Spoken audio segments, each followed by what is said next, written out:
Today on Retail Leadership with Steve Worthy, it's a very special episode. Most of you know we have already launched the campus. It is at third place for senior retail leaders. But we are launching something that I consider, very big. It is the Masterclass series that takes place inside of the campus. And today, I have one of the instructors. We're going to be talking to Matt Mueller about his Masterclass, talking about the ideas behind it, who should attend, but more importantly, what are you going to take away from Matt Mueller's Masterclass? So without further ado, let's go ahead and get into the conversation with Matt.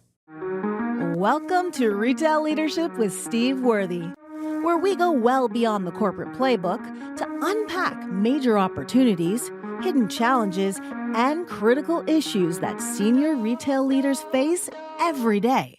If you're ready to get the insights you need to elevate the impact you have on your team, increase the profitability of your stores, and level up your retail career, then keep listening, my friend, because I see a lot more success in your future. So let's get started right now.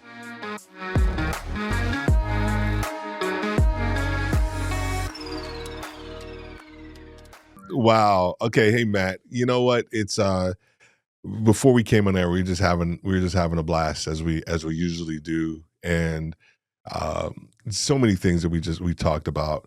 But I got to tell you, I'm super excited, man, to have you be part of this campus masterclass series, right? And I know that you were probably one of the first ones that I spoke about doing this probably maybe earlier this year, maybe even last year when I sort of was, tossing around the idea. And I just want to, I just want to thank you for being a part of this. For those who don't know you, could you talk a little bit about like what you do, who you are, and all of those good things, and then we're gonna move in course into the course that you're going to be teaching, to the master class that you're going to be teaching shortly. But go ahead and start with that.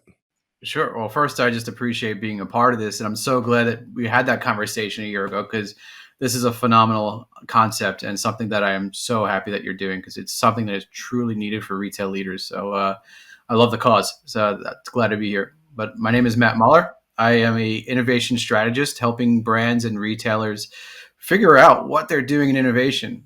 Before going out and consulting on my own at Mindful Innovation Services, I worked in the retail world. I was a deli manager working in grocery stores for over a dozen years, and wound up working for a consumer packaged good company that served those delis, which I became a category manager there.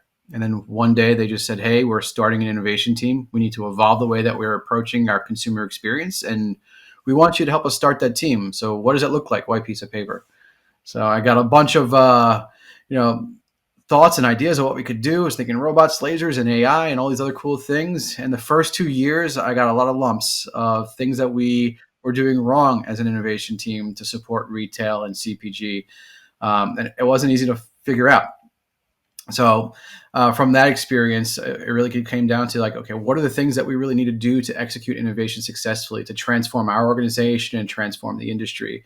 And since working in that corporate space, in that CPG company, I wound up leaving, writing a book called The Mindful Innovator that shares the experiences that I had in those stores and in that role, where we were able to impact some amazing stores, like over 7,000 stores. We were able to create change, like increasing sales and reducing bottom line costs. We were able to impact a lot of stores with our innovations and our efforts there, increasing sales, increasing bottom line productivity, reducing turnover, and also helping customer satisfaction all at the same time. So I wanted to share that with the rest of the industry world, the retail world.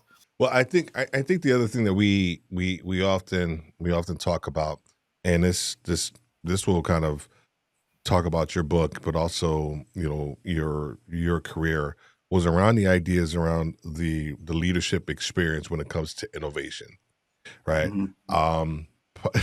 Could you talk a little bit about some of the things that you've been able to see? Because this will talk we'll talk of course a little bit more about this in the for the masterclass, but like I know you've been able to sort of pinpoint and work with different organizations with helping them kind of figure out like what's the gap that some of the leaders the leaders within those organizations are having, and how do you actually kind of go about working with some of those leaders? You're listening to Retail Leadership with Steve Worthy.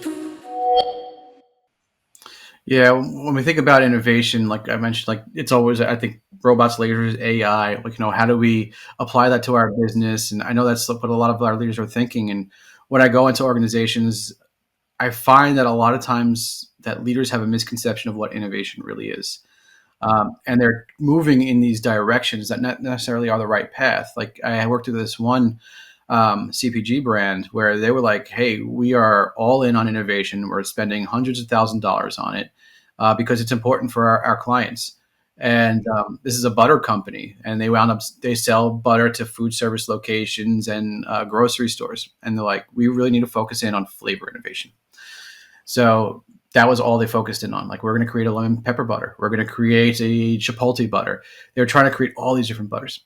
And I wound up going in and working with them on this and saying, okay, well, all these innovations that you're creating, all these different flavors that you've been doing for a couple of years and it's not breaking through. So why isn't it breaking through? So we wound up doing a lot of just work with their clients and saying, well, what are the things that you really expect from this company? What are the things that you expect from your suppliers? And we learned very quickly that the innovation that they were spending hundreds of thousands of dollars working on was actually more of a nuisance than helpful to those clients. They're like, I have the butters that I need. Thank you very much. Just sell me the darn butter. That's it. Just sell me the butter. So after doing a bunch of research, we learned that the biggest challenges that their clients were facing was that they needed to feel confident that their orders were going to be on time and were going to be there quickly. They needed to know that when they had an emergency next weekend and they didn't have enough butter, that the company would send them enough butter for that weekend. Like, those were the things that they were really worried about. They just wanted to be in stock and have great customer service and great response time. All of a sudden, the innovation that they were going to create was completely different. It wasn't about flavor innovation. It was about customer innovation. So how do I create a better customer experience or a better client experience?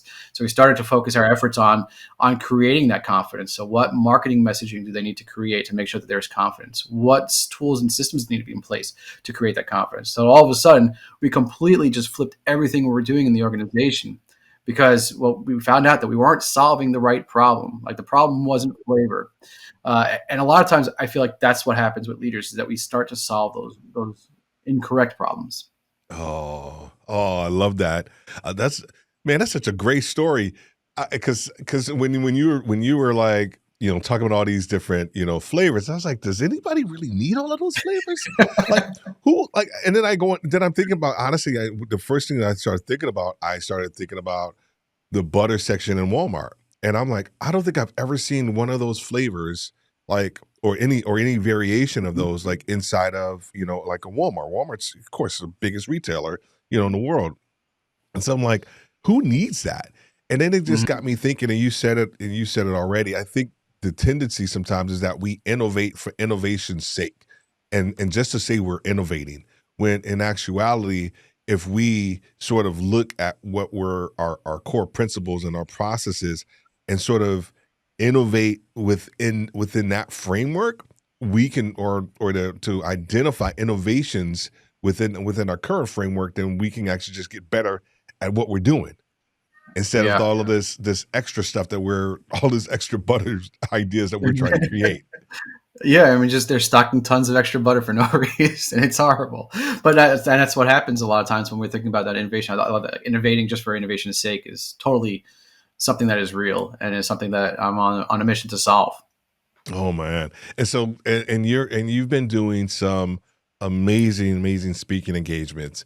One of the things that I found interesting was when you and I were talking about it. I think this was maybe, almost a year and a half ago, maybe, when you went back up to New York and you did a speaking engagement, and you allowed time for mindfulness and I know you still do that to this day, but I think that was one of your Yeah. first times that you may have done that. And then I remember like hearing all of the information from all the people who were there, and they were like, you know what? I initially I was like, where's he going with this? But as we started to move into it, like I realized that I actually needed this moment for myself. I needed Mhm. to create this space for myself. So when we talk about sort of your speaking engagements, why did you feel, and maybe you can define, sort of that process too, but also why you felt it was important to include, mindfulness. I know this is part of your book title, right? Yeah. But why did you feel it? Why do you feel it's important to make sure that leaders understand, what true mindfulness is, and then how do they actually apply it to their lives? Yeah, mindfulness is such an important factor to everything that I do in life today, and it's a passion of mine. And like I used to always like do it. Like even when I was a kid, I didn't even realize I was meditating, but I was meditating. I was like before I play hockey, I just get into a zone and focus, and you know get into that zone. But I never thought about using it in other aspects of my life other than just personally. And then one day I was doing this test in the middle of Manhattan for a couple different stores, and our test completely just bombed. And I was really actually worried at the time. Like, I didn't know if I was going to have a job much longer because of the way things were working for this team. And I was walking back to my hotel just on my phone, texting people from the team, like, guys, we're in trouble. I don't know what we're going to do. We need to think something different here. And I was looking down at my phone. And as I was doing this, walking on the sidewalk, I saw this like orange blur that was like growing in the distance. And it kept on getting closer and closer till eventually it was standing there right in front of me, and I had to put my phone down. Standing right in front of me in the middle of Manhattan on the sidewalk on a busy street was a monk. Orange robe, warmest I ever saw, a smile that was infectious, and he just stood in my path. I couldn't go anywhere. The only way was to go around him if I wanted to move past. But I just was really intrigued. I was like, why did he stop me? Like 15 people walking down the block, same side as me, shoulder to shoulder. Like, why was he in my path? And he wound up handing me a bracelet, and he just handed it to me. It was like a wooden mala bracelet. I was like, thanks. Like he didn't say a word to me. It was like, but he just gave me the bracelet and he walked away. Went back to my hotel. I was like, there was something in this moment that I'm not sure why he gave this to me yet. But I started looking at the bracelet a little bit closer, and I noticed that on it was a little symbol, and the symbol on the bracelet was a Sanskrit word, Ripka. When you translate Ripka to English, it actually means unconfused knowledge, and that's when it all hit me. I was like, oh, I've been completely approaching innovation incorrectly. It's not about the robots, the lasers, and the AI. It's not about any of that. In fact, it was about becoming more mindful, more in tune of what's happening in the present moment. I realized like that the things that I was trying to solve for were not real problems. They were maybe problems that were in my head, or there were things that I was thinking about because I was trying to fail fast or innovate or die, and realized and meanwhile I was not thinking like about that moment, like what was actually happening. So once we were able to be more mindful, that's when things changed for our teams. That was like the foundation for all the change that we were able to apply and create those impactful in-store experiences, was all through mindfulness. So our team started to take on that approach. So well, what if we were to apply mindfulness to our innovation practice? So I learned that the average person breathes about 20 times per minute. And that's important to know because when you're breathing that much per minute, your body is actually in fight or flight mode, which means high increased cortisol in your body, and you're constantly running, right? So when you are in fight or flight mode, you're running for your life. We live in this state, which is absolutely nuts. So we think that there's something that's going to jump out the bushes all day long. As we're writing out an email, we're looking behind ourselves, like what's happening, like what's gonna get me, and that's how we respond to things is by really having those types of reactions, and we don't fully think out the decisions that we're making because we're in fight or flight mode. So what if we were to be more mindful? What if we were to slow down the breath? Could we think about things a little bit differently? And when I did one of my first keynotes in New York City, I think the one you're talking about was at the Javits Center with Plant Based World Expo, and I was like, you know what, Steve, I'm going to take a chance. It's like, I'm going to do a meditation on stage with like 400 people in the audience, and let's just see where it goes. Like I was nervous to do it, but it did become like one of the greatest moments of the whole keynote, which is, I guess, I'm not kind of sad. Yeah. When I wasn't talking was the best part. Yeah, But we were able to that's sit actually there part of our together. conversations too. So yeah. What was that? Anyway, I said yeah, that's That's the best part of our conversations too when you're not talking. No, I'm joking, joking. Thank you, Steve. Appreciate it. But that was like, a really interesting moment. We meditated together. But the reason why we did it was to slow us all down and to be in that moment so they can retain and understand the things that were being said on stage. Because like I know what it was like to be at those events, like going to like the big expos and the shows. Like there's so much to take in, right? We're looking at everything around us. There's so much stimulus, and you're going and saying, "Oh man, we should do this. Oh man, we should take that and put this into our business." Imagine if we use this frame. So we start using like all the things that we're seeing, but then by the time that we leave, we like we're in a whirlwind. We have no clue what to do next because we just took in so much. So what if we were to actually set the intention and the purpose of the things that why we're there? And that was like the meditation was like we were actually just setting the intent of like, why were you coming to the event? What were you looking to accomplish? And what does success look like? And this way, now they're thinking about this in the opening keynote of the event, and they could take that and run it throughout the rest of the time that they were there. So 3 days later, yeah, people were like staying, Matt, like that meditation was so helpful. I was able to really get laser focused in on creating the connections that I needed. And I'm leaving with this solution, which was so cool to hear. It's like, wow, they actually walked away with what they needed to get, which you usually don't get at expos. Yeah, no, you don't, because you're going like, 100 miles an hour, and I think part of the part that really got me the most was when you were telling me about the experience, and then and once again when I was listening to sort of some of the videos from some of the participants, was that they they were able to slow down, right? They were able to sort of like take stock of where they are and be present, in the moment. And I think we know this from being in this industry that we know and love, retail, is that, man, it's hard for a lot of these Mhm. retail leaders to pause, to take time. Which leads me nicely into, like, I love the shirt that you're wearing first and foremost.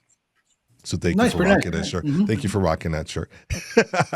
Which leads me into your masterclass, which is entitled "Master the Future of Retail Innovation: Leadership Strategies for Lasting Transformation." See that? See how the bars? Those are bars Mhm. right there. Thank you for that. The rhyming there. You know, um, uh, and I love. I know we both like love the title because it talks about sort of the idea of mastering sort of your current domain of who you are, but it also sort of winks at the idea of, like, we need to think about this as you continue down the line in the future. Could you talk a little bit about how your masterclass came to be? Because we're going to talk about the hows and whys, and then what are going to be some of the takeaways that the leaders are going to get from your masterclass. Yeah. So when I was running this retail innovation team, like the main goal for us, Gus, the main goal for us was to really create transformation within those stores and within our industry. We were trying to evolve the customer experience because, like, thinking about like the deli industry, one of the biggest challenges that we faced was that consumers were not there as much as they used to be. The customer was aging out, and how do we get that new customer to come in? We need to create new experiences, which was going to require us to create transformation. Like the deli experience was the same for the last 100 years, so thinking about creating a change is going to be really difficult. And we didn't realize that when we first started, but as we were like, pushing through some really interesting concepts, we saw like, how difficult it could be. Like even things that made total sense, like we're not hitting because transformation is hard. So one way that I talk about it, I call it the chicken cage. And there was a study that was done with chickens. And what they would do is they would take chickens that were, wild and free, were able to just go and roam, and they put them into a cage for like a week. And they just put them in the cage. They fed them in the cage. Everything never left for 1 week. And then a week later, they opened the door and allowed the chickens free. And the first chicken was like, "Oh, cool, door's open." And he starts to kind of come out of the cage. He looks around, and then all of a sudden, he just kind of sets back into the cage and wouldn't leave. Well, and the reason why was because he's been in that cage for so long, right? It's been a week for that chicken that he's now been trained that this is the way things are. This is my box, and this is the way it needs to be. And anything that's different, leaving that cage can feel very uncomfortable because this is now, predictable. I know what this is like. So even though it's much better on the outside of the cage, he won't leave the cage because it's different. And that's what happens with us in organizations. That's what was happening with us, was that we were stuck in this chicken cage, and we would open the door up for all of our leaders to leave the cage. And they would take a step, they'd peek out and say, wow, that's really interesting, but I like it over here better. So I'm going to step back in. So we had to start thinking about how do we actually create a breadcrumb trail out of that chicken cage to figure out how do we keep them out? How do we get them to actually transform and change? So in the course that we're going to be discussing, it is about getting outside of that chicken cage. It's about spreading your wings and leaving it and creating that breadcrumb trail for your leaders. So you will learn, whoever's in this course will learn how to transform step by step throughout this process. Because it is something that needs to be done slowly, methodically, and you have to think purposefully about each one of those points to allow for transformation. Wow. I'm ready to take I'm ready to take this masterclass right now. All right. Let's go. Sign me up. Sign me up. No, I think Matt, part of what you're talking about is that we see this. You and I have conversations, all day long with different leaders, and they are so afraid of change because they don't know what's on the outside, just like you just talked about from the chicken. So how will you help these leaders understand that, what, it's okay? I know you're going to use sort of the breadcrumb exercise, but like, what are some of the things that they could think about maybe even before, they start with the course? Because I know, or the masterclass, because I know you're going to go into depth about some of this stuff, but like, how do they start sort of that transformation process? Because it's gonna take some time. Your masterclass is going to help them see themselves differently and also see their organizations differently. But what are maybe one or two things that they can sort of think about beforehand? Yeah, I think a lot of times as leaders, we want to change everything all at once, right? Like I want to create the best customer experience, and I want to have low turnover, and I want to, be able to, just increase sales at the same time. And you were thinking about all these different things that you want to do. I would say that You're listening to Retail Leadership with Steve Worthy. really think about the one thing that you want to transform within your organization that's going to have the greatest impact. Just really think about that one thing that you want to come with, right? And then start to say, okay, this is how we're going to focus in and build a plan towards that. So I think that would be the number one thing. Just really think about it. And I would also say, or I would also do is challenge you to say, is that something that you really need to change? And how does that impact everybody else, right? So sometimes we think that we need to do this. Like, yes, this change is going to be awesome for us. But not necessarily is that the right thing that we're going out to solve. A good example of this was one of the biggest problems that I faced on the innovation team was that we were trying to get people to look at our marketing materials in store. And we would do customer shop alongs and realize that we'd have like these beautiful LTO signs on the case in the stores, and nobody was looking at them. We spent millions of dollars on these signs every single year, but nobody was looking at these signs. So we would try to go out and solve, let's solve the problem of people looking at our signs. Like let's increase our brand awareness. And we started to develop some really amazing signs that like were 3-dimensional, augmented reality kind of stuff. Like it was really just like super science fictional type of signs. And we tested those out, and we realized that at the end of the test that nobody looked at our signs. They just still didn't care. So what happened was that we were solving the wrong problem. Like that wasn't the real problem. Like, so don't come to this master class looking to solve a way to get people to look at your signs. Rather, think about it from a different angle. Like, how do I solve a problem for my customers with a sign? Right? That's a much deeper question and a much different angle that we're taking. So can we find out what problems our customers have that might be perfectly fit on a solution that involves a sign, so we can get both done at the same time? So just think a little bit deeper about the problem that you're coming to solve. Yeah, and dare I say, or maybe I ask, is that like when they, like, even before they think about that sign, right? There's something inside of them that they have to change, right? So a lot of them have. You and I both had our problems as retail leaders, right? And a lot of times, no one can tell us about our problems because we just thought we thought we knew it all, right? We were Yeah. successful in our roles. We thought that we can do it. What are you talking to me about? I got this, right? Um, how do the leaders apply maybe that same mindset that you just said about that specific problem for like maybe for their organization, but how do they think about it for themselves? Because that's really, I know that's the hard part. You and I, we see it all day long in these conversations that we're having, and Mhm. it's clear to us, right? Because we've sort of walked down that road, but a lot of times it's not clear for that leader. And part of our job is what we do is to try to help them sort of move away some of that noise. How give them one thing to sort of help them move away some of that noise that they can bring into your masterclass. Yeah, man. So, I mean, I me, know you got. mindfulness, I don't right? give away the whole. Meditation. Don't give away the whole. Don't give away the whole masterclass, man. I know. I saw your brain like you ready to give away the whole class. Yeah, Yeah, exactly. no, No, let's do the whole thing right no, now. no. Just give them one.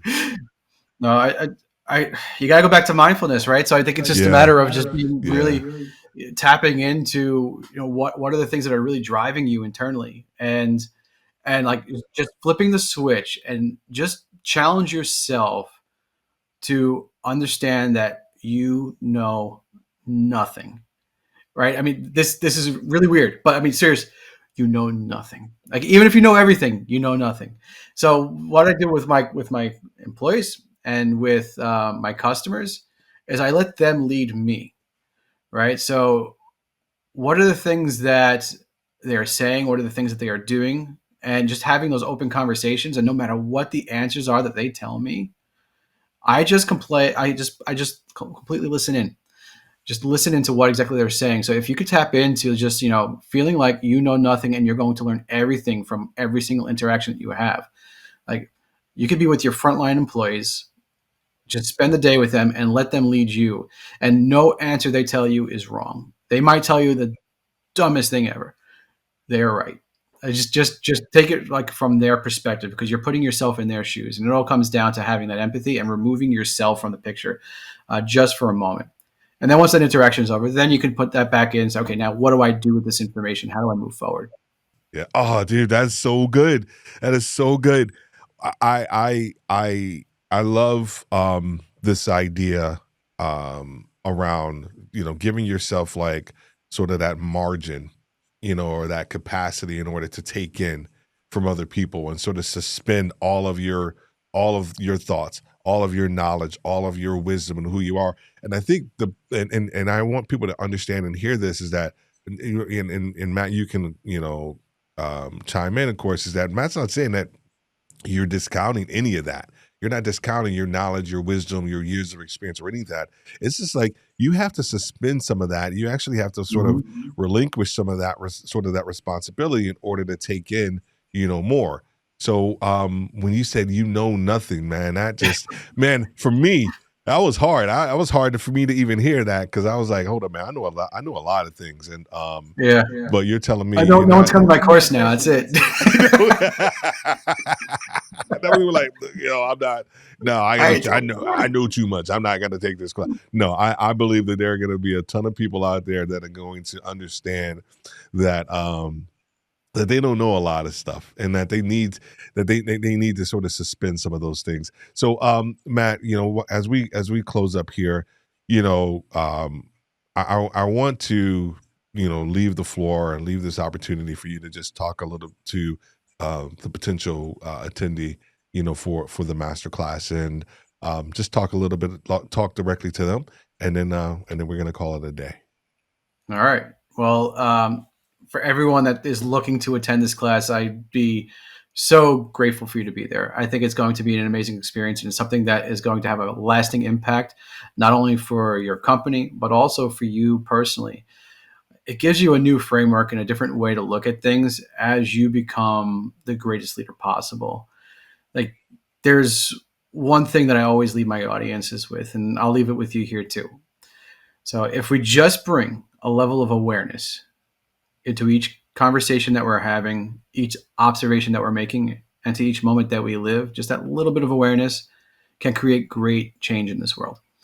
in your stores, in your personal lives, in your personal development. So I would be honored to have you there and help you bring a little bit more awareness and a framework that's going to help you transform internally and externally. Mm, you want to help them become the greatest leader possible. I love that, and I appreciate that, and I appreciate our friendship. I appreciate our ability to go back and forth with ideas and challenge each other, and I know that you're gonna bring that same energy. Probably less fruity language. With the master class than you use with me. Uh, which you and I can take. So I thoroughly always enjoy our conversations, and I know Same here. everybody who's going to be attending this masterclass is going to get a ton out of it, not just during, but things that they can actually master, right afterwards, but also that they can take into their future. So Matt, thank you so much, man. I really appreciate you, and look forward to your masterclass.